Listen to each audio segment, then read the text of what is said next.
कहानी की शुरुआत होती है एक बेहद खतरनाक सीक्रेट एक्सपेरिमेंट से, जिसका नाम होता है प्रोजेक्ट रैम्पेज। इस प्रोजेक्ट का मकसद था ऐसे केमिकल सैंपल बनाना जो किसी भी जीव के डीएनए को बदलकर उसे असामान्य रूप से ताकतवर और विशाल बना सके। कुछ वैज्ञानिकों ने मिलकर एक ऐसी दवा तैयार की थी जो अगर किसी जानवर के संपर्क में आ जाए तो उसका आकार कई गुना बढ़ जाता है और उसका व्यवहार पूरी तरह बदल जाता है। वह बेहद आक्रामक और खतरनाक बन जाता है। अब कहानी हमें धरती से काफी ऊपर एक स्पेस स्टेशन में ले जाती है, जहां हालात पूरी तरह बिगड़ चुके होते हैं। वहां मौजूद ज्यादातर वैज्ञानिक मारे जा चुके होते हैं और उनका खून और शरीर हवा में तैर रहे होते हैं। इस भयानक माहौल में सिर्फ एक महिला साइंटिस्ट जिंदा बची होती है, जो किसी तरह कंट्रोल रूम से संपर्क करने की कोशिश कर रही होती है। वह मदद की गुहार लगाती है और कहती है कि उसे तुरंत वहां से बाहर निकाला जाए, वरना वह भी जिंदा नहीं बचेगी।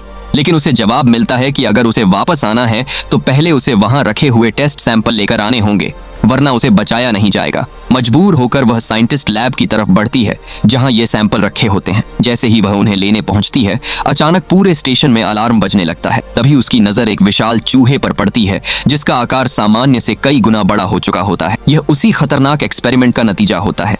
वह डरते हुए किसी तरह तीनों सैंपल एक कंटेनर में डालती है और वहां से भागने लगती है। चूहा उसका पीछा करता है और पूरे स्टेशन में आग फैल चुकी होती है। किसी तरह वह एस्केप पॉड तक पहुंचती है और अंदर जाकर उसे एक्टिवेट कर देती है। वह स्टेशन से दूर निकल जाती है और उसे लगता है कि अब वह सुरक्षित है, लेकिन अचानक पॉड में वार्निंग आने लगती है।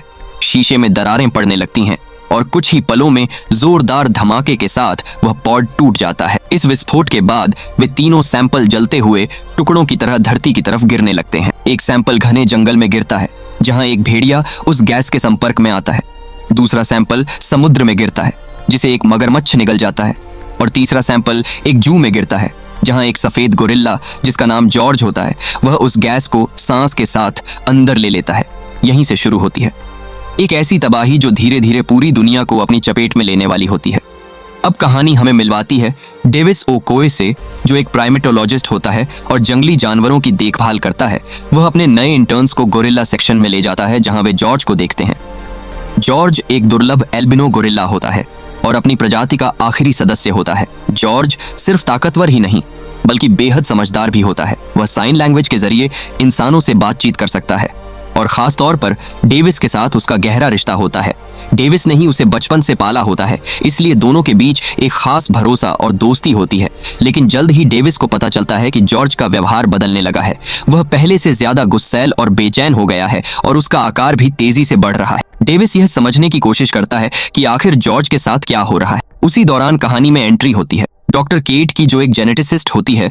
वह बताती है कि यह सब एक खतरनाक एक्सपेरिमेंट का नतीजा है और जॉर्ज अब धीरे धीरे एक बेकाबू दानव बनता जा रहा है। वह चेतावनी देती है कि अगर उसे जल्द ही रोका नहीं गया तो वह बहुत बड़ी तबाही मचा सकता है। डेविस यह सुनकर हैरान रह जाता है, क्योंकि वह खुद भी जॉर्ज में यह बदलाव देख चुका होता है। तभी अचानक जॉर्ज पूरी तरह बेकाबू हो जाता है। वह अपने पिंजरे को तोड़ देता है और बाहर निकलकर हर चीज को तहस नहस करने लगता है। डेविस उसे शांत करने की कोशिश करता है, लेकिन अब जॉर्ज किसी की बात नहीं सुनता। पुलिस और सिक्योरिटी फोर्स वहां पहुंच जाती है और उसे घेर लेती है। डेविस उन्हें रोकने की कोशिश करता है, लेकिन ऊपर से आए हेलीकॉप्टर से जॉर्ज को बेहोश करने के लिए इंजेक्शन फायर कर दिए जाते हैं। कुछ ही देर में जॉर्ज बेहोश होकर गिर जाता है। दूसरी तरफ जंगल में एक विशाल भेड़िया और समुद्र में एक खतरनाक मगरमच्छ भी उसी सैंपल की वजह से विशाल और खतरनाक बन चुके होते हैं।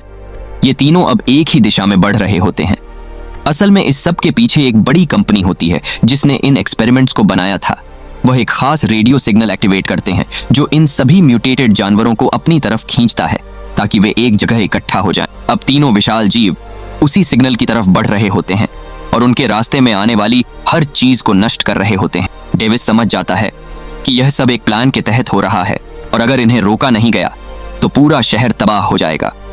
अब उसके सामने सिर्फ एक ही रास्ता बचता है, अपने दोस्त जॉर्ज को बचाना और इस तबाही को रोकना। और यहीं से शुरू होती है एक ऐसी लड़ाई जहां इंसान और दानव आमने सामने होते हैं और हर पल खतरा बढ़ता जा रहा होता है। शहर के बीचों बीच अब तबाही अपने चरम पर पहुंच चुकी होती है। एक विशालकाय गोरिल्ला पूरे इलाके को तहस नहस कर रहा होता है और तभी पानी में जोरदार हलचल होती है और वहां से एक और खतरनाक जीव बाहर निकलता है, एक विशाल मगरमच्छ, जिस पर भी उसी रहस्यमयी सैंपल का असर हो चुका होता है। अब शहर में 3 दानव मौजूद होते हैं, गोरिल्ला, भेड़िया और मगरमच्छ, और तीनों एक ही दिशा में बढ़ रहे होते हैं। उनका मकसद सिर्फ एक होता है, उस रेडियो फ्रीक्वेंसी के सोर्स तक पहुंचना जो उन्हें अपनी तरफ खींच रहा होता है। आर्मी पूरी ताकत के साथ उन्हें रोकने की कोशिश करती है, लेकिन उनके सामने सब बेकार साबित होता है, क्योंकि ये तीनों किसी भी चीज को कुचलते हुए आगे बढ़ते जा रहे होते हैं। उधर सरकार को यह जानकारी मिल जाती है कि इस पूरी तबाही के पीछे एक कंपनी का हाथ है और उनके कई राज सामने आ चुके हैं, लेकिन एक मुख्य सर्वर अब भी लॉक होता है, जिसका पासवर्ड सिर्फ कंपनी के मालिकों को पता होता है। इसी बीच एजेंट डेविस को एक चौंकाने वाली खबर मिलती है कि शहर को बचाने के लिए सेना ने एक बड़ा मिसाइल हमला करने का फैसला कर लिया है और उनके पास बहुत कम समय बचा है। यह सुनते ही डेविस और डॉक्टर केट तुरंत उस कंपनी की बिल्डिंग की तरफ निकल पड़ते हैं, क्योंकि उन्हें यकीन होता है कि वहीं पर उस खतरनाक सैंपल का एंटीडोट मिल सकता है। दोनों किसी तरह बिल्डिंग के अंदर पहुंचते हैं और उस लैब को ढूंढ लेते हैं जहां यह सब बनाया गया था, लेकिन ज्यादातर डाटा पहले ही हटाया जा चुका होता है। केट को वहां का सिस्टम पता होता है, इसलिए वह एक छुपे हुए स्टोरेज तक पहुंच जाती है जहां उन्हें एंटीडोट मिल जाता है। वह 3 एंटीडोट निकाल लेती है, लेकिन तभी कंपनी के मालिक वहां पहुंच जाते हैं और गन की नोक पर एंटीडोट अपने कब्जे में ले लेते हैं। हालांकि केट चालाकी से एक छोटा सा वायल छुपाकर अपने पास रख लेती है, जिस पर किसी का ध्यान नहीं जाता। जब केट उनका विरोध करती है तो वे डेविस पर गोली चला देते हैं और उसे घायल कर देते हैं और केट को अपने साथ ऊपर ले जाते हैं ताकि वहां से हेलीकॉप्टर में भाग सकें। तभी पूरी बिल्डिंग जोर जोर से हिलने लगती है, क्योंकि विशाल मगरमच्छ वहां पहुंच चुका होता है और बिल्डिंग पर चढ़ने लगता है। वहीं दूसरी तरफ गोरिल्ला और भेड़िया भी वहां आ जाते हैं। मालिक लोग हेलीकॉप्टर तक पहुंचते हैं, लेकिन तभी गोरिल्ला वहां पहुंचकर हेलीकॉप्टर को तोड़ देता है और रेडियो टावर पर हमला करने लगता है। घायल होने के बावजूद डेविस वहां पहुंच जाता है और केट को बचा लेता है।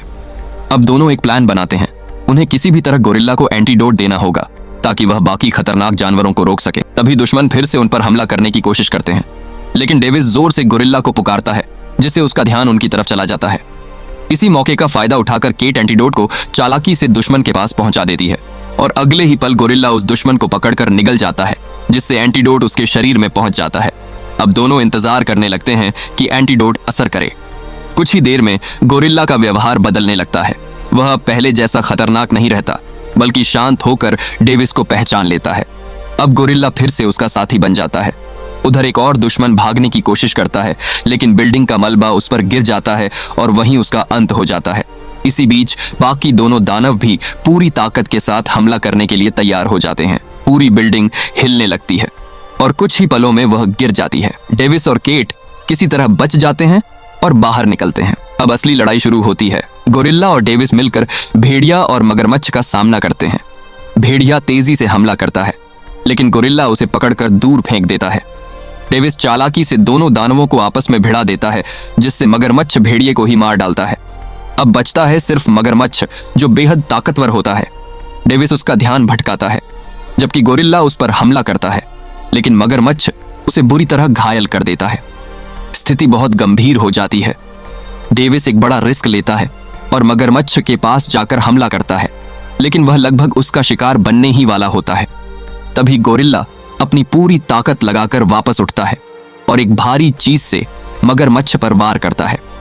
आखिरकार एक जोरदार वार से मगरमच्छ खत्म हो जाता है, लेकिन इस लड़ाई में गोरिल्ला भी बुरी तरह घायल हो चुका होता है। डेविस उसके पास जाता है और दुखी होकर उसे देखता है। कुछ सेकंड के सन्नाटे के बाद गोरिल्ला हल्की सी हरकत करता है और अपनी उंगली से मजाक करता है। डेविस यह देखकर समझ जाता है कि वह अभी जिंदा है। दोनों के बीच फिर से वही पुराना रिश्ता वापस आ जाता है और यहीं पर इस खतरनाक कहानी का अंत होता है, जहां इंसान और जानवर की दोस्ती एक बार फिर जीत जाती है। अगर आपको ऐसी ही रोमांचक कहानियां पसंद हैं तो चैनल को सब्सक्राइब जरूर करें।